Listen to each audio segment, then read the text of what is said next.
JD. Ang kwentong ito ay hango sa totoong buhay. Mula ito sa isa nating kabayan na itago na lamang natin sa pangalang Romel. Taong 1970, Calbayog, Samar. Ayon sa kasabihan, kapag mahal mo gagawin ang lahat para ipaglaban.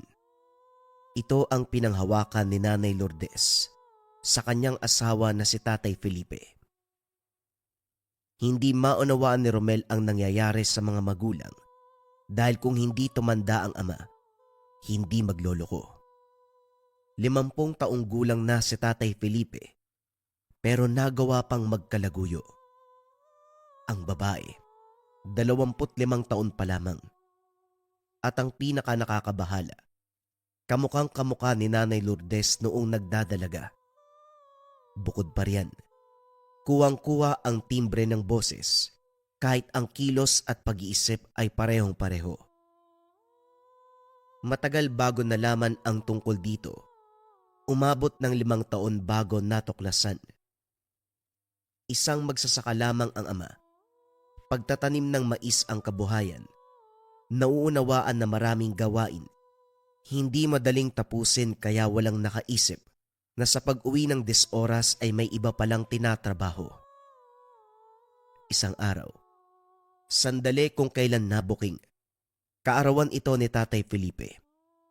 May kaunting handaan sa tahanan, imbitado ang iilan sa kakilala. Walang ideya ang ama na merong selebrasyon.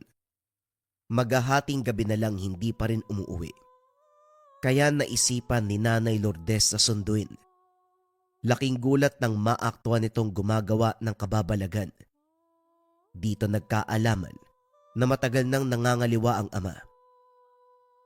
Gumuho ang mundo ng ina. Sino ba naman ang hindi?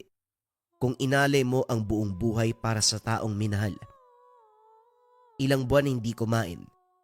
Hindi nagsalita at hindi nakipag-usap. Walang maayos na tulog. Hindi lilipas ang araw nang hindi umiiyak. Hanggang sa pagdaan pa ng mga buwan, bigla na lang itong naging abala. Hinayaan na lang din para kahit papano maibaling sa ibang bagay ang atensyon. Sa hindi inasahan, isang gabi umuwi ito na maraming bitbit na mga gamit. Maya-maya pa naglatag ng mga kandila. Binuksan ang garapon na puno ng luwad. Nagmolde ng hugis tao. Inukit ang pangalan ni Tatay Felipe. Pagkatapos ito nagsimulang sumambit ng mga salita. Kunot noong tumitig si Tatay Romel dahil hindi maunawaan ang minoldeng tao. Binaon sa iba't ibang bahagi ng katawan ang mga insekto. Isinantabi sa isang lagayan. Tinapos ang questionableng ritual. Bumaling sa binata. Kung hindi man siya parurusahan ng Diyos sa pangangaliwa sa akin, ako na magkukusa. Hindi ako makapag-intay na makitang magdusa ang ama mo. Pagbabayaran niya ang lahat. Ibabalik ko ang sakit na dinulot niya sa akin. Wika ni Nanay Lourdes. Naiayos lang ho ba kayo? Ngayon lang, hindi ko na kayo kilala. Ano po ba ang ibig niyong sabihin? Anong magdurusa si tatay? Bakit do kayo nagkakaganyan at saka? Ano-anong mga gamit yan? Yung ginawa niyo, ano yun? Anak, hindi mo naiintindihan. Gusto kong pagbayarin ang ama mo sa ginawa niya sa atin. Nagtaksil siya. Pinagtaksilan niya tayo. Sumama sa babaeng mas bata sa kanya at sa halip na humingi ng tawad, pinagtanggol pa at nakipagtanan. Walang kapatawaran yon para sa isang asawang nagmahal ng lubos. Anak, unawain mo sana ko. Wala kong ibang nais kung hindi pamukha sa tatay mo ang pagkakamali niya. Nay, sa pagkakaunawa ko, hindi na ito ang tamang paraan. Hindi ito pagbabayad. Kasalanan ito kasi kulam na ang ginawa mo. Wika ni Romel habang pinasadahan ng tingin ang mga kagamitan. Nagbago ang reaksyon ng muka ni Nanay Lourdes. Maya-maya pa walang pasabi na sinampal siya. Kagaya ng sinabi ko kanina, kung hindi paparusahan ng Diyos ang pagtataksil ng ama mo, ako na mismo magkukusa. Darating din ang araw na babalik siya sa akin para makiusap. Tignan natin. Napailing si Romel. Hindi makapaniwala na magdudulot ng ganitong klase ng resulta ang ginawang pagtataksil ng ama. Hindi mapigilan ang ina. Buo ang pasya na pahirapan ang dating asawa. Magmula sa sandaling iyon, walang araw ito na hindi nagkulong sa silid. Hindi para parusahan ang sarili, kundi magsagawa ng ritual. Paulit-ulit hanggang sa masigurado na nagbunga. Hindi naglaon. Nabalitaan ni Romel ang kalagayan ng ama. Pinatawag siya ng kalaguyo para magpatulong. Naabutan nitong nakasalampak sa sahig. Iniinda ang pananakit ng iba't ibang bahagi ng katawan. Sa napapansin ni Romel, ang mga binti nito ay nagsimulang magkaroon ng bitak-bitak. Yung bang, parang lupa na nasobrahan sa pagkatigang. Nangangamoy luwad. May ideya naman ng binata kung ano ang nangyayari. Pero ang makita sa aktwal ang resulta ng ritual. Hindi inasahan. Makaraan ng ilang sandali, nagsusuka ito ng lupa. Bukod pa riyan, kapag hahawakan ani mo may nalalagas na libag. Malambot ang balat, na kahit pasimpleng dampi ay parang nayuyupi. Nagtawag ng manggagamot si Rosalda, ang kerida ni Tatay Felipe. Sa puntong ito, kinakabahan ng binata na malaman ng mga ito kung sino ang nasa likod ng pangyayari. Kaso nga lang, hindi napigilan ng simula ng manggagamot ang ritual. Habang nakikinig, hindi mapakali, lalo na nang banggitin ang dahilan ng kaganapan. Kinulam itong si Felipe. Kakaiba ang pamamaraan dahil isa itong mataas na uri ng kulam na kung tawagin ay sagpak. Isang uri ng kulam na gumagamit ng luwad at lupa bilang representasyon sa kanilang biktima. Kaya kung mapapansin nyo, parang may lupa ang katawan ni Felipe. Maging ang pagsusuka meron din. Wika ni Mang Andoy, ang manggagamot. Pwede ho bang malaman kung sino ang mangkukulam? Walang hiya siya. Wala naman akong ginagawa para gawin niya ito sa mahal ko. Mabuting tao si Felipe. Questionable para sa akin ang lahat ng ito. Wika ni Rosalda. Bagyang natigilan si Mang Andoy sabay titig sa babae. Kamot ulong sumulyap kay Romel. Naunawaan ng binata ang kahulugan ng titig na ito. Kung makasabing hindi masama, akala mo hindi mga taksil. Nga pala, pwede naman malaman pero sa kasong ito masyadong mataas ang proteksyon ng mangkukulam. Kapag pipilitin ko naman ako magiging dihado, hindi sa naduduwag, pero hindi pa panahon para isugal ang buhay sa ganitong pangyayari. Tugon ni Mang Andoy. Teka, sinasabi niyo ba na hindi niyo kakalabanin ang mangkukulam? Isa akong manggagamot. Ang tungkulin ko, gamutin ang bawat pasyenteng lalapit sa akin. Hindi ang makipagtuos sa mangkukulam o anuman. Ang gagawin ko lamang ay gamutin si Felipe. Kasalukuyan niyang karamdaman ng aasikasuin. Ang iba, labas na ako. Sa kabilang banda, nahalata niya ang manggagamot na hindi gusto ang gagawin. Kaya upang malinawan sinundan ito hanggang sa tahanan.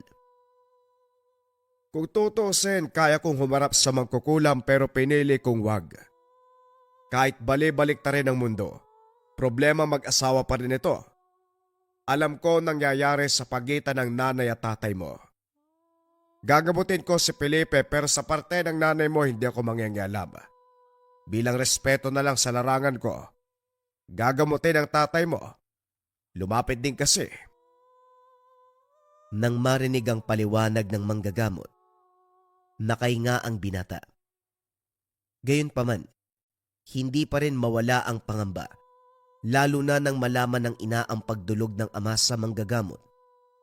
Sa galit nito, nagtungo ng silid, sinimula ng ritual. Sa puntong ito naman, bilang tulak ng kuryosidad, pumuslit si Romel para saksiyan ang bawat proseso. Nagsinde ng mga kandila, naglagay ng luwad sa isang palayok, isinalang sa apoy habang hinahaluan ng mga sangkap. Sa bawat paghalo, sinasabayan ng pagbigkas ng pangalan ni Tatay Felipe. Sinundan ng hindi maunawa ang kataga. Inulit-ulit hanggang umusad sa kasunod na proseso. Hinango ang palayok, nilamutak ang luwad, hinulma sa hugis ng tao, inukit ang pangalan ng ama. Binudbura ng lupa ang katawan. Hindi lang yun. Tinahi ang bibig gamit ang karayom at sinulid. Binuhol ng maayos ang sinulid at sakay tinabi. Patuloy sa pagsambit ng nakakakilabot na salita hanggang sa natapos ang ritual. Panay sa pagbuga ng hininga si Romel, pilit na pinapakalma ang namumuong tensyon sa kalooban. Masyado nang naguguluhan kung paano kakausapin ang ina at kung paanong tutulungan ang ama. Kahit si Tatay Felipe ang may kasalanan kung bakit nagkaganito ang pamilya nila, may parte sa kanya na nais itong makawala sa pagdurusa. Para naman sa ina, hindi masisisi kung umabot sa ganito ang pagpapasya. Biktima lang din siya, pinagtaksilan, subalit tumimbang din ang kaisipan na mali ang pag-iigante sa pamamagitan ng kulam. Matapos ang mahabang diskusyon ng sarili at isipan, bumalik sa tinutuloyan ng ama para kausapin. Palihim itong kinumbinsi na humingi ng tawad kay Nanay Lourdes. Ang problema, pinanghahawakan ng salita, hindi nababalik sa asawa sa kadailanang hindi na mahal. Pinaintindi ng binata ang sitwasyon, kaso hindi pa rin mapapayag. Maya-maya pa, bigla na lang itong sumigaw kasabay ng pangangate ng bibig. Hindi naglaon, nagdugo ang itaas at ibabang bahagi ng nguso. Nagkaroon ng sugat na animoy butas-butas. Dito naalala ni Romel ang ginawa ng ina. Bukod sa bibig, tumindi ang paglagas ng libag sa katawan. Sa unang tingin, libag. Pero nang tumagal buong-buong luwad, hindi lang yun. Lalong lumala ang bitak-bitak sa mga binti. Maya-maya pa nagsimulang sumuka na may halong lupa. Hirap na sa paghinga ang ama, kaya naman nagmamadaling nagtawag ng manggagamot. Sa kabutiang palad umayos ang kalagayan matapos lapatan ng lunas. Sandali lang ha. Pasensya na kung magiging bastos ako. Felipe, hindi man lang ba sumagi sa isip mo na baka ito ang karmang inihain ni Lourdes sa ginawa mong pagtataksil? Ayokong gamutin ka dahil sa nakikita ko. Bagay lang sa iyo yan eh. Nasa mabuting pangangalaga ka na ng asawa mo, babaeng pinakasalan mo sa loob ng ilang dekada, tapos sa isang iglap, ipagpapalit mo sa babaeng ito. Pasensya na, Rosalda. Gusto ko lang sabihin ang dapat niyong marinig. Ikaw naman, kekerengking na nga lang sa tao may asawa pa. Hindi ka ba nahihiya sa pagkatao mo? Kung nagkataon na ako ang magulang mo, tatagain talaga kita ng magtanda ka. Wika ni Mang Andoy. Parehong pinagalitan si Tatay Felipe at Rosalda. Saka lang ito tumahimik nang masulyapan sa tabi si Romel. Sa kabilang banda, ikinatuwa ng binata ang pagpuna ng manggagamot. Marami naman ang nakapagsabi pero balewala ito noon. Wala pa kasing nangyari. Ngayon na kinulam, tila unti-unting nauunawaan. Gayon pa man sa tuwing magtatama ang mata ng mga ito, nabubura ang realisasyon at lalong tumibay ang pagkapit sa isa't isa. Hindi maiwasan ng binata na makaramdam ng galit. Ibang-iba ang ama pagdating sa kalaguyo dahil hindi makumbinsi. Umuwi na lamang ang binata. Pagdating ng tahanan, ginulat sa naabutan. May bisita ang ina at kulam ang pinag-uusapan. Tahimik na pinakinggan. Nalaman na pinagtaksalan din ang babaeng bisita. Pinagplanuhan ang binabalak na pagpapahirap sa asawang lalaki. Makikita sa muka ni Nanay Lourdes ang kagustuang tumulong. Inilatag sa harapan ng kagamitan. Hiningi ang pangalan ng biktima at hindi naglaon sinimulan ang pagpapahirap. Hinulma ang luwad sa hugis tao. Inukit ang pangalan ng biktima sa bandang dibdib. Binasbasa ng mga salita. Binudbura ng malabuhangin na lupa. Pinataka ng kandila hanggang sa sumiklab ang apoy. Sa kabila ng pagliliyab, nanatiling buo. Nanuot sa katawan ang epekto ng ritual. Sa hindi malamang dahilan natagpuan ni Romel ang sarili na nasa harapan ng tahanan ni Jethro.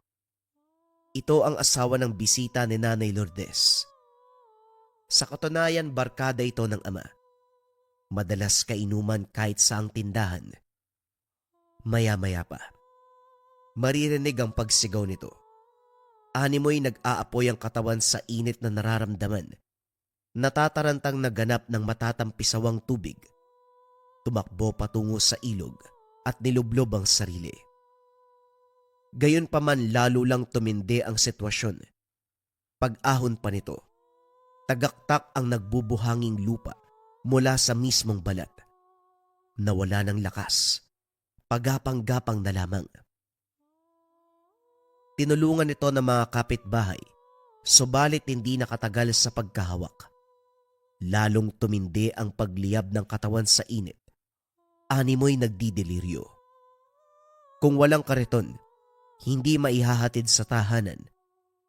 Lumapit si Romel para kausapin. Dito binanggit ni Jethro ang nangyari. Ang sabi niya, biglang nakaramdam ng pag-init ng katawan. May kung ano pang gumagapang sa kaloob-looban. Kung gagalaw parang matatanggal ang balat. Habang nagsasalaysay, hindi maitago ang takot. Napapatanong sa nangyari. Maya-maya pa dumating ang kalaguyo nito. Napailing ang binata dahil walang pinagkaiba sa sitwasyon ng ama. Sa pag-uwi, napahugot ng hininga sa naabutan. Nagtawanan. Nagkasiyahan ang ina at si Helen matapos malaman ang nangyari sa asawa nito. Si Jethro, nagawang magdiwang pagkatapos ng pangungulam. Nang umalis ang bisita, saka kinausap ng binata si Nanay Lourdes. Nay, kinakatawa mo pa talaga ang paghihirap ng ibang tao dahil dyan sa kulam ano? Anong nakakatawa dun, Nay? Buhay ng taong pinaglalaroan mo. Anak, hindi ko pinaglalaroan ang buhay ng kung sino man. Ang ginagawa ko, pinapaalala sa kanila ang pagkakamali na sila mismo ang gumawa. Nakita mo naman ang nangyari. Hindi lang ako ang babaeng pinagtaksila ng asawa. Kahit si Helen, nagawang lokohin. Mas yumaman nga siya. Kilalang personalidad sa lugar natin tapos ano? Hindi mo ko masisisi. Handa kong gawing inutil ang buhay ng lalaki para lang matauhan. Nakita akong binayaran ka ni Helen. Sa nikin ko, naisip mong gawing negosyong pangungulam, tama ho ba? Hindi ka ba matutuwa kung sakali? Isipin mo, niloko tayo ng tatay mo. Natutunan ko ang ganitong pamamaraan. Ngayong pwede kong pagkakitaan para naman mabuhay tayo. Hindi ba? Para tayong biniyayaan ng Diyos matapos ang masalimuot na kaganapan. Nay, Hindi magbibigay biyaya ang Diyos ng kalokohan. Walang kulam na nagmula sa Diyos. Huwag niyong idamay ang sagradong pangalan sa kasamaan. At huwag ka ring umastang santo. Kung hindi mo nauunawaan ang ginagawa ko, tama na sa paninita. Hindi mo ako mapipigilan. Ipagpapatuloy ko ito. Ipagtatanggol ko ang sarili at kapwa kababaihan na pinagtaksila ng asawa. Hindi makapaniwalang tumitig si Romel sa ina. Bakas dito na hindi na kaya pang pigilan. Buo na ang pasya. Wala na rin siyang magawa para baguhin ang pagpapasya, kaya hindi na nangialam. Lumuwas ng ibang bayan si Romel para makahinga sa kaliwat kanang problema. Nagbulag-bulagan sa sitwasyon ng mga magulang. Ang huling balita, umayos ang kalagayan nito kahit papano. Dahil dito sa pagbaling ng ina sa pagtaguyod ng bagong negosyo, naging abala sa pagbibiktima ng iba. Pero hindi nangangahulugan na tapos na ang paghihirap. Sinubukan ng binata na mamuhay ng tahimik, kaso hindi lilipas ang gabi na hindi naiisip. Umabot sa punto na napilitang bumalik para malaman ang kasalukuyang ganap sa buhay ng mga magulang. Ilang buwan pa lang nung nawala, pero nakapagpatayo ng maayos na tahanan ang ina. Konkreto at meron pang hiwalay na bahay sa likod, kung saan tumatanggap ng kliyente. Naging disenyo ang iba't ibang klase ng banga at palayok para hindi malata ang tunay na operasyon. Kapag may sasadya, ipapaalam na bibili ng produkto. Sa parte naman ng ama, nakaratay na lamang ito sa banig. Butot balat dahil hindi maayos ang pagkain. Bakas pa rin ang sugat sa bibig, maging sa iba't ibang bahagi ng katawan. Walang pagbabago. Naroon pa rin ang paghihirap. Sa kabila ng sitwasyon, nanatili sa tabi ng ama ang kalaguyo. Nakita ni Romel kung paanong alagaan at kung paanong mahalin pagkatapos ng pinagdaanan. Diretsang ikinumpisan na anuman ang mangyari, hindi nito ibabalik ang ama. Sasamahan sa hirap at kamatayan. Nang marinig ang sinabi ni Rosalda, may parte kay Romel na naging masaya. Bihira makahanap ng babae na tatabihan ng lalaki sa kahirapan.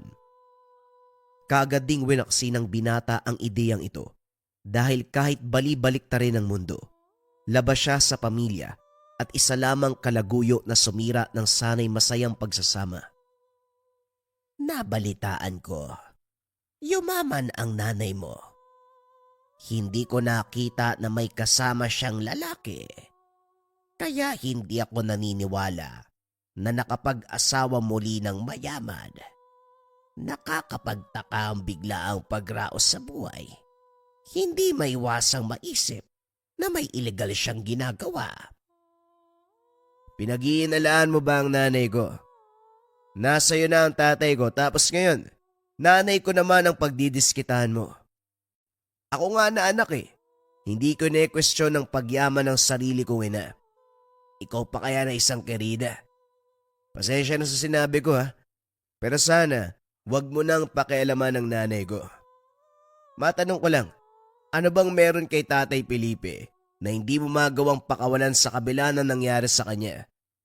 Tignan mo, parang lantang gulay ang katawan sa dami ng sugat na walang kagalingan. Ginayuma ka ba niya para lalo ka pang dumikit? Ito ang eksaktong kahulugan ng tunay na pag-ibig. Ang pagmamahal ko sa tatay mo ang dahilan para hindi ko siya iwan. Masyado kang baduy. Tunay na kahulugan ng pag-ibig sa paraang mali. Nakukuha ba ang tunay na pag-ibig sa pagkapit sa taong may asawa at anak? Wala ba sa bokabularyo mo ang salitang kabit? Huwag ka magtago sa balat kayo mo. Matanda ka na. Hindi mo ko magawang punahin dahil kawangis ko ang nanay mo. Yan ang dahilan kung bakit hindi mo ko masumbatan noon, hindi ba? Matagal bago ka humarap sa akin para pag-usapan ng bagay na to. Natahimik si Romel. Tama ang babae. Ang pagiging hawigsay na ang dahilan kung bakit hindi kagad nasumbatan. Natapos ang usapan, naibaling ang pansin na mag-inda ang ama. Nang lapitan, hindi na maitsura ang pagbumuka. Natuyo at nagbubuhangin ang balat. Nagbitak-bitak. At higit sa lahat naglalabas ng ungol. Yung bang tunog ng paghingang malalim. Ilang ulit ginawa hanggang sa nalagutan ng hininga. Sa puntong ito, hindi nakakilos si Romel sa kinakatayuan. Nablangko ang isipan habang nakatitig sa walang buhay na ama. Nang sumbatan ng ina, hindi siya inawat habang naglalabas ng galit. Lalong nadagdagan ang emosyon ng binata nang makita ang pagngiti. Napatitig na lamang nang sabihin nito ang katotohanan. Hinintay ko ng ilang buwan ng ama mo. Pero imbis na bumalik sa akin para humingi ng tawad, pinagmukha pa na mas mahal ang kirida niya.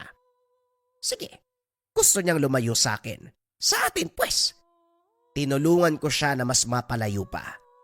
Magbakasyon siya sa impyerno. Hindi magtatagal. Susunod na din ang babaeng yon. Nay, hindi ko na po kayo nakikilala. Ni hindi ko matandaan kailan kayo naging masama. Pumatay kayo ng tao. Pumatay kayo ng asawa. Pumatay kayo ng ama. Asawa mo. Tatay ko. Nay, ano ba nakakatakot ka na? Hindi ko na nga rin alam kung ligtas pa ba ako sa poder mo eh. Nakapatay ko. Hindi nalalayo makakapatay ka uli. Sa kabila ng mga sinabi ni Romel, hindi makikitaan ng pagsisisi ang ina. Bagkus lalo pa itong natuwa nang magtagumpay sa pagpapahirap at pagligpit sa dating asawa. Naudlot ang sumbatan ng mag-ina sa pagdating ng mga kliyente. Sa puntong ito, hindi lang isa o dalawa ang humiling ng kulam. Dinala ang mga ito sa lihim na silid. Pinag-usapan ng sadya. Habang naghihintay, hindi mapakali si Romel. Sa mga sandaling ito kakaisip ng ideya, pinuntahan ng bodega kung saan nakatambak ang luwad. Piling klase ng lupa na ginawang sangkap. Tinangay ang mga ito at inilibing sa kakahuyan. Nakahinga ng maluwag pagkatapos. Umasa sa pagkawala ng pinakaimportanteng sangkap matatapos ang kasamaan ng ina. Sa tahanan na rin muna nanuluyan upang mabantayan ang kilos. Hindi inasahan na makalipas ang ilang oras. Matutunton ang pinaglagyan ng luwad at lupa. Malalim ang pagkakalibing pero nagawa pa rin kunin. Napapatanong kung naaktuhan ba siya habang pinupuslit. Masyado nang masukal ang bahaging iyon pero natuntun pa rin. Maya-maya pa ay nagkasagutan na naman. Sa puntong ito galit na galit ang ina. Hindi makontrol ang sarili sa pagsambit ng masasakit na salita hanggang sa napuno at nasagad si Romel. Sa uli, piniling lumayo at lisanin ang tahanan. Sa pagdaan ng taon, umuwi si Romel nang mabalitaan ang nangyari sa ina. Hindi na rin nagulat nang maabutan ang kalagayan. May diferensya na sa katawan matapos balikan ng kulam. Humina rin ang negosyo dahil hindi magawang tapusin ang isang ritual. Kagaya ng nangyayari sa biktima nito, nagmistulang lupa ang balat. Nagbubuhangin na kahit kaunting galaw ay tumatagaktak. Binanggit ng binata na baka kinarma ito sa lahat ng kasamaan. Hindi tinanggap ang sinabi. Nasampal pa. Pinanghawakan ang paniniwala na biktima rin siya ng kulam. May lakas pa ng loob na hanapin kung sino ang may kagagawan. Sigurado ako na may nambiktima sa akin. Mangkukulam din ako. Kaya may ideya ako sa pangyayari. Mahuli ko lang kung sino yan. Hindi ko bubuhayin. Nay, lalo lang lalala ang sitwasyon kung magpupumilit kayo. Ito na ang resulta ng kasamaan nyo. Kung hindi kayo pumasok sa pangungulam, hindi tayo aabot sa ganito. Kung sana hinayaan na lang si tatay na sumama sa babaeng yun, matiwasay sana ang pamumuhay natin. Hindi mo kasi matanggap na ayaw ni tatay sa'yo eh.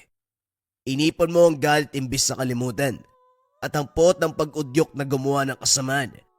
Tignan mo, ito ang nangyari.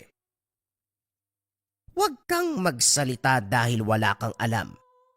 Sandali, kinakampihan mo ba ang kabit na yon? Ako ang ina mo, Romel. Sa akin ka kumampi. At kailan pa ako kumampi sa kasamaan? Nagsisisi nga ako na kinonsinti kita eh. Nagsisisi ako na hindi ko ginawa ang lahat para pigilan ka. Nagsisisi ako na pinapanood kitang gumawa ng ritual para kulamin ang tatay ko. Magmula nang matuto ka sa gawaing ito, wala na akong ina. Nawala na si Nanay Lourdes na isang mabuting tao. Nagtayo ka ng ilegal na negosyo. Inimbitahan ng kung sino-sino para kulamin ang kaaway o may atraso sa kanila. Tumulong ka sa pagpapalaganap ng kasamaan. Hindi na ikaw ang Nanay Lourdes na nakilala ko. Niwala na akong ideya kung sino ang kaharap ko. Gayon pa man tumawa lamang ang ina. Baliwala ang sinabi. Hinatid na lamang ito ng tanaw habang naglalakad patungo sa silid. At kagaya ng inasahan, nagsagawa na naman ng ritual. Nakailera ang mga banga na puno ng luwad at lupa. Sumingaw ang init dahil sa dami ng kandilang nakasindi. Hindi lang isang hinulma. Hindi mabilang ang minoldeng hugis tao. Sa isang ritual, sinabay-sabay ang mga ito. Hindi na kaya ng saksiyan ang kasunod na kaganapan dahil tumindi ng tumindi ang nakakakilabot na pakiramdam. Nang nakalayo na, saka naman sumigaw ang ina. Nang balikan ay naglupasay. Tumindi ang kalagayan ng balat. Animoy mabibiyak ang hiwa. Pulang-pula ang nakikitang laman. Bukod pa roon, panay tagaktak ang nagbubuhanging balat. Nang tumagal, nagmistulang inipon na lupa. Tarantang-taranta si Romel. Panay na lang sa paglakad sa harapan ng ina. Hindi makapag-isip ng maayos. Habang pinapakinggan ng daing, namalaya na lang ang paggapang ng ina palapit sa palayok. Dumakot ng luwad. Inihipan ng dasal at saka isinubo. Makalipas ang ilang sandali, umayos ang pakiramdam. Habang nagpapahinga ang ina, nakatitig ang binata sa nakailerang palayok. Luwad at piling klase ng lupa ang laman. Ordinaryo kung titignan, pero sa mata ng isang mangkukulam, kagaya ng ina, isa itong espesyal na sangkap. Bagay na gustong maunawaan ni Romel. Sa kuryosidad, ginaya ang nakikita sa ina. Nagsindi ng kandila. Hinulma ng hugis taong yari sa luwad. Natigilan pagkatapos. Inisip ang mga salitang sinabi ng ina. Nang maalala, ginaya na rin. Makaraan ang ilang sandali. Nang mapagtanto ang ginawa, kagad ding tinigil. Nahinto ng masulyapan ng ina. Makahulugan ang ngiti habang nakatitig. Kinakalaban mo pa ako, pero nais mo rin palang matutunan. Gusto mo bang turuan kita? Ano? Hindi ko gustong matutunan ng kasamaan. Ayokong mapalapit sa impyerno. Gawa lang ng kuryosidad kaya ako nangialam. Yun lang yun. Nagmamadali sa pag-alis ang binata. Biglang kinabahan. Nang paglingon ay may inosalang ina. Naramdaman ang kakaibang epekto nito. Nakaligtas naman bago kumapit ang epekto. Aalis na sana nang mapansing may umaaligid sa tahanan. Malapit sa kakahuyan ang bahay at mula roon tanaw ang anino. Palipat-lipat ng pwesto hanggang sa maging komportable. Maya-maya pa napansin na merong tinatahi. Hindi nagtagal maririnig ang paghiyaw ni Nanay Lourdes. Dali-daling pinuntahan, naabutan nitong nakapabaluktot. Hinahampas ang ulo, iniinda ang pananakit. Nang lapitan biglang sumuka ng luwad, dito naunawaan ng binata ang nangyayari. Nang balikan ng tingin ang anino sa kakawyan, malinaw na nasipat ang hawak-hawak. Isang manika na paulit-ulit pinupukpok ang ulo. Dali-daling binuhat ang tapayan na puno ng luwad at pasimpleng hinagis sa direksyon. Hindi inasang may tataboy sa ganitong paraan. Nang balikan ng ina, ngumunguya na ng lupa. Pinahiran ng luwad ang noo, sabay sambit na mga salita. Nang may masmasan, dali-daling sinuri ang minoldeng hugis tao. Kinuha ang isa na may nakasulat na pangalan, nakalaguyo ni Tatay Felipe. Hindi maunawaan ang pagngisi ng ina. Walang pasabi na nagsimula ng ritual. Sa puntong ito, pinatutungkulan ng ritual si Rosalda. Inukita ng pangalan ang bawat minoldeng manika. Hindi lang pagtahi, sa iba't ibang bahagi ng katawan ng ginawa. Binuhay pa ang isa. Tulalang sinundan nito ng tingin habang naglalakad palabas. Ilang ulit kumurap sa pag-aakalang namamalikmata. Subalit totoong-totoo ang nakikita. Hindi na kailangan pang magtanong dahil ina na mismo ang nagsalita. Sinasabi ko na nga ba? May sumusubok sa akin. Nakita mo naman na merong umaaligid kanina, hindi ba? Nang tignan ko ang hinulma, pangalan ni Rosalda ang may bakas. Walang duda, siya ang kumulam sa akin. Ngayon tikman niya ang ganti ko. Hindi pala, pagdusahan niya ang ganti ko. Yung minolde mong luwad. Anong gagawin nun? Bakit gumalaw? Bakit naglalakad? Saan pupunta yun? Huwag mo sabihin sa akin may papatayin ka na naman. Nay, hindi ka ba nadala sa ginawa mo kay tatay at sa iba mo pang kinulam? Kung hindi mo pinaparusahan, pinapatay mo. Manahimik ka, Romel. Wala kang pakialam kung papatayin o bubuhayin ko ang sinuman. May atraso sila. Gagawin ko ang lahat para pagbayarin sila. Kung si Rosalda naman ang pag-uusapan, hindi ba nararapat din siyang makatikim? Inagaw niya sa akin ang tatay mo. At ngayon marunong na siya ng ipinagbabawal na karunungan. At hindi lang basta marunong, binibiktima niya ako. Nay, pwede bang tama na? Hindi ko na alam kung paano ka pakikisamahan. Masyado nang magulo. Nakalimutan ko na nga paanong mamuhay ng tahimik. Kaliwat kanan na lang ang nangyayari. Puro kasamaan. Kasamaan na Tama na. Madaling sabihin yan, lalo na sa taong walang pinaglalaban. Romel, namayapa na ang ama mo, pero nandito pa rin ang galit. Nagliliyab na poot. Maski ako hindi ko alam kung kailan huhupa. At asahan mong lalala ang mangyayari dahil marunong din pala ang babaeng yon. Magiging kapanapanabig ang susunod na magaganap. Kulam laban sa kulam. Wika ng ina. Sinundan ng nakakabinging pagtawa. Pagkatapos ng usapan, pumasok ng silid para simulan ng ritual. Nakasalampak si Romel habang nakatitig sa saradong pinto.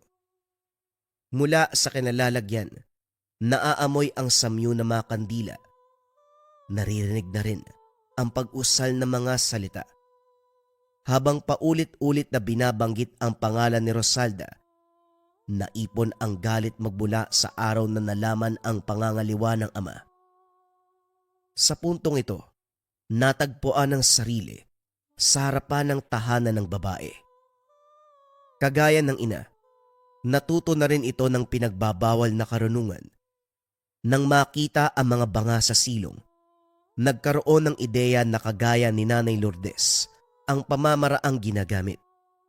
Dahil abala ito sa pagriritual, hindi na malayan ang pagpuslit ng binata.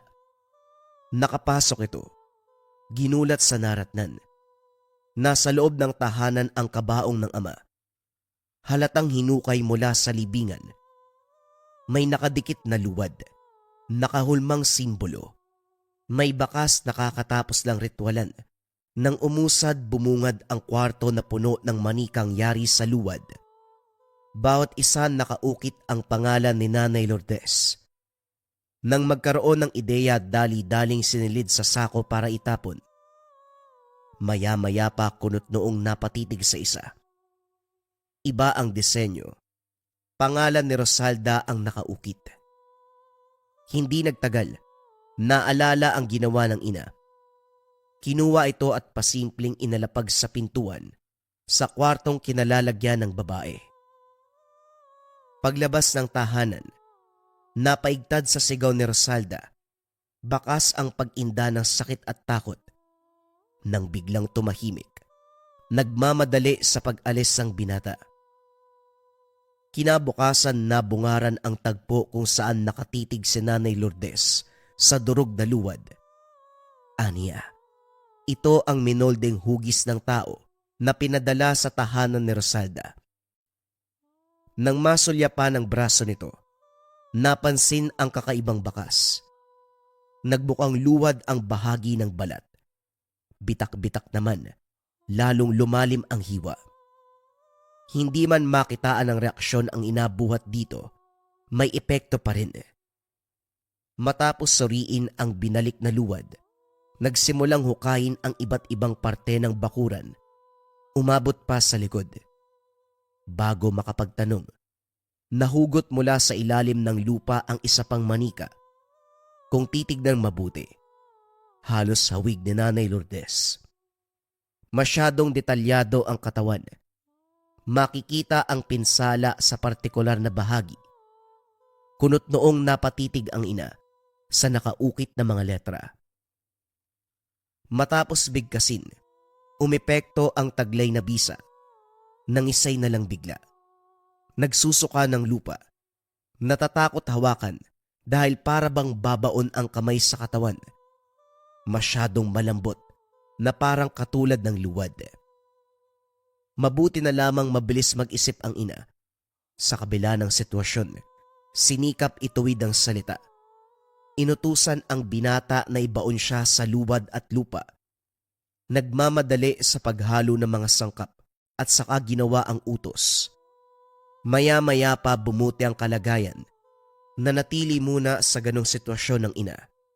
Ayaw mahiwalay ang katawan sa lupa. Nay, hindi niyo po naisip na baka sa ganitong paraan matatapos ang buhay mo. Ngayong nakahanap na kayo ng katapat, paano kung mas malakas ang puwersa ni Rosalda?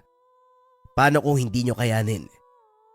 Nay, mabuti pang patawarin niyong isa't isa bago pa lumala ang kaganapan. Hindi man sumagot ang ina, baka sa reaksyon nito ang tugon. Napailing na lamang si Romel, lalong hindi mapakali habang iniisip ang sitwasyon. Idagdag pa ang pagkakita ng kabaong sa tahanan ni Rosalda. Nang maalala ito, nagmamadaling bumalik para mag-usisa. Hindi alintana ang presensya ng babae sa pintuan. Dire-diretso ang pasok. Binuksan ng kabaong. Dahan-dahang napatras sa nakita. Puno ng luwad ang katawan ng ama. Nagmistulang taong luwad. Sa dibdib nito, nakaukit ang mismong pangalan at ni Rosalda. May mga simbolo pang hindi maintindihan. Romel, hindi ka pwedeng basta na lamang pumasok. Hindi kita kinalalang anak, kahit ako pa ang pangalawang asawa ng tatay mo. Manahimik ka. Hindi mo pwedeng tawaging asawa si tatay dahil hindi kayo kasal. Hanggang sa oras na ito, isa ka pa rin kabit. Sandali, anong ginawa mo sa bangkay ni tatay? Bakit balot ng luwad? Anong gagawin mo? Bubuhayin ko ang tatay mo. Hindi ko kayang mawala siya, kaya gagawin ko ang lahat upang mabuhay siyang muli. Pero bago yun, papatahimikin ko muna ang nanay mo. Bakit anong gagawin mo? Papatay mo si nanay? Sige, gawin mo. Kapag nangyari, ako mismo makakalaban mo. Ikaw na nga tong kabit. Ikaw pa ang may ganang manakit sa legal na asawa.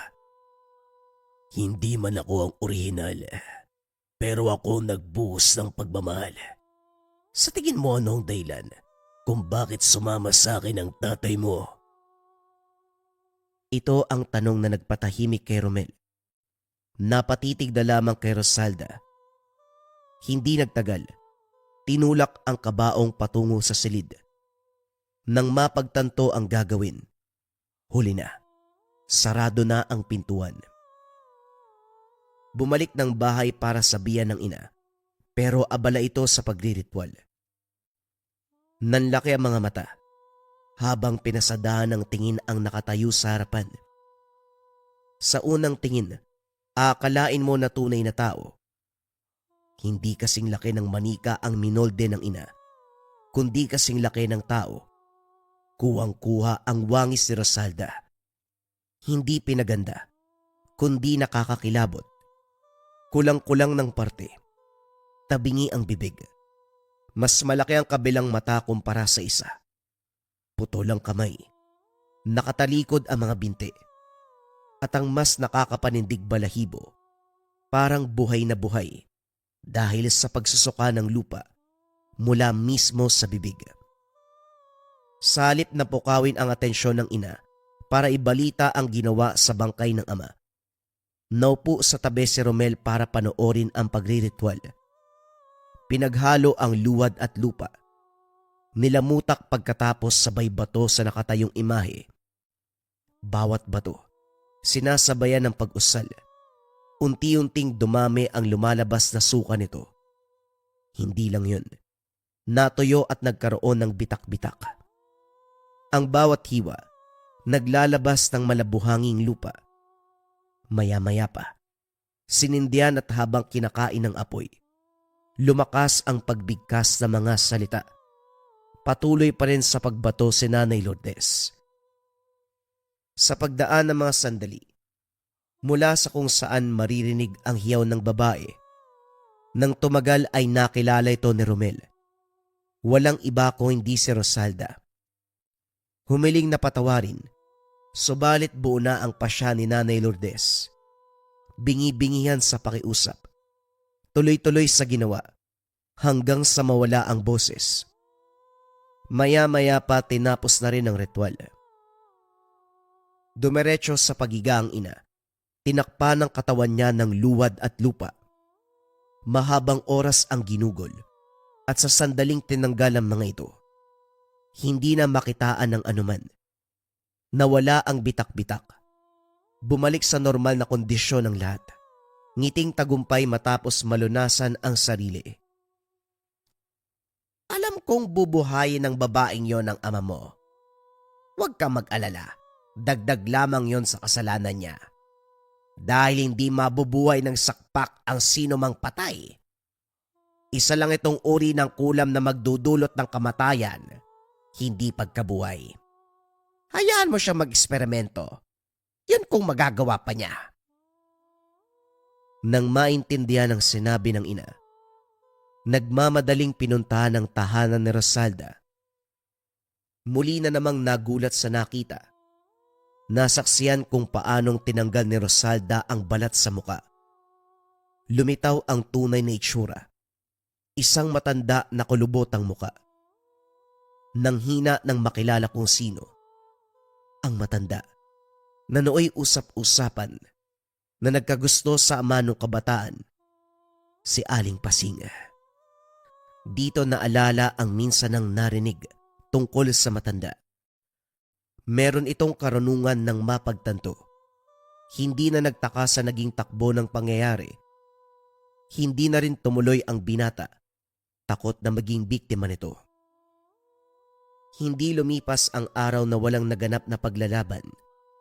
Hindi man personal na nagkaharap, tuloy-tuloy pa rin ang pagtutuos sa pamamagitan ng ritual. Magdamag si Nanay Lourdes sa pagriritual. Naubos ang ilang banga ng luwad at lupa sa paghulma ng estatwa. Lahat ng ito, pangalan ni Aling Pasing ang nakaukit. Hindi na rin kailangan sabihan dahil alam na ng ina ang tunay na pagkatao. Sa pagsisimula pa lang ng ritual, isa-isang nadurog ang minolde. Hindi ginalaw. Sadyang natunaw matapos ang pag-usal. Maya-maya pa nila mutak lahat. Isinilid sa palayok na nakasalang sapoy. Nang hanguin, hinulma muli. Sa pagkakataong ito mas malaki, mas matangkad, mabilis ang pagmolde. Nasa harapan na ang kamuka ni Aling Pasing. Sa isang banga naglabas ng panibagong timpla. Iba ang kulay nito. Itim. Hinaluan ng mga sangkap at ng handana. Binalot ang katawan ng matanda. Binuhusan ng likido sabay sindi. Habang nag-aapoy, tinatahi ang iba't ibang bahagi. Ni hindi man lang napasong ina. Maya-maya pa nagtimpla na naman ng panibago, lupa at iba pang sangkap. Pagkatapos isaboy, lalong lumiyab ang apoy. Sa muling pagdistansya ni Nanay Lourdes, puro orasyon ang namutawi sa bibig. Sinasabayan ng pagguhit ng simbolo na luwad. Makaraan ng ilang sandali, kusang gumalaw ang estatwa, parang may sariling buhay. Umaayon ang reaksyon sa kaganapan, sumisigaw sa pagkapasok, nagpupumilit makawala sa kinakatayuan. Kung hindi lang nakapako ang mga paa, kanina pa ako maripas ng takbo. Nang matapos ang pagsambit ng mga salita, humugot ng patalim si Nanay Lourdes. May inusal na kataga, sabay saksak. Sa pagbaon ng patalim, nawasak ang estatwang luwad. Nakita mo na, kahit binalot ng kasamaan ng pagkatao ko, tumulong pa rin ang pagkakataon para malupig ko ang taong naging dahilan upang magkaganito ko. Inaral ko ang pamamaraan para gamitin sa taong umagrabyado sa akin. Ngayong nagawa ko na, nagawa ng maayos. Maganda ka ng libingan. Laliman mo ang hukay para masiguradong mabaon ang kasamaan ni Aling Pasing. Kagaya ng sinabi ni Nanay Lourdes, nasawi ang matanda. Naabutang wala sa ayos ang kalagayan ng katawan, katulad ng unang estatwa na hinulma. Sa sahig nagkalat ang pinaghalong lupa at luwad. Mula ito mismo sa katawan ni Aling Pasing. Matapos may balot sa tela, isinakay sa kariton, dinala sa libingan. Sa kabila ng lahat, naguguluhan pa rin si Romel. Kahit anong isip, bumabalik pa rin ang tanong kung paanong nagsimula ang mga kaganapan. Hindi lang pamilya ang naperwisyo, maging ang mga tao na lumapit sa ina para magpakulam. Nilisan niya ang lugar, kasabay ng paglakad palayo. Ito din ang pagiling na sana itapon ng ina ang natutunan sa kulam. Nang sa gayon, hindi na madugtungan ang kasamaan nang siya ay pagtaksilan ng asawa nang dahil sa kabit. Kumusta mga kabayan? December 1 na, available na uli ang pabasa, pamana at basbas. Paliwanag ko muna kung para saan ito mga kabayan. Unang proseso, ang pabasa. Kapag nag-order ka nito kabayan, hihingiin namin ang pangalan mo at taon ng kapanganakan. Ipapadala yan sa Negros. 6 na antingero o antingeros del Negros ang magbabasa ng iyong kapalaran. Ilalagay dito yung readings, mababasa mo specific para sa iyo kabayan ko. After ng unang proseso, pabasa, kung ano ang lumabas sa pabasa, kung ano ang kailangan mo, yon ang ibibigay sa ating pamana. Kung kailangan mo ng swerte, yon ang ibibigay sa iyo. Kung kailangan mo ng depensa espiritual, yon ang ibibigay sa iyo. Kung kailangan mo ng pangkalusugan ang ibibigay sa iyo, kabayan ko. Ito ay nakadepende sa ating pabasa. Ang huling proseso, ang pangatlo, ang basbas. Ilalagay ang pangalan mo dito sa ating oil. para mabasbasa ng pangalan at mga gamit. GD, paano gagamitin? Pwedeng ilagay lang sa altar, pwedeng dalin palagi ang iyong basbas. At ang pinaka-importanting tanong sa lahat mga kabayan ko, paano mag-order? I-visit nyo lang ang www.likhamerchandise.com. Once na nasa website na kayo, scroll down, punta kayo sa page 2 natin. Kapag nasa page 2 na mga kabayan, pindutin ang pabasa, pamana at basbas. Add to cart nyo mga kabayan. Pinakamahalagang tanong, pwede ba GCash? Yes, pwede mga kabayan ko. Proceed kayo sa checkout. Kapag nasa checkout na kayo, i-fill out nyo lang lahat ng form mga kabayan ko. Lagyan nyo lang yan. Info. After nyan, piliin nyo ang send it option mga kabayan para lumabas ang other payment options. Pay now. After pay now, lalabas na ang different payment options. Pili na lang kayo. Cebuana, LBC, Maya, GCash, GrabPay. Ganun lang kasimple mga kabayan ko. Limited stocks only. Kung interesado kayo, i-visit nyo na ang www.likhamerchandise.com.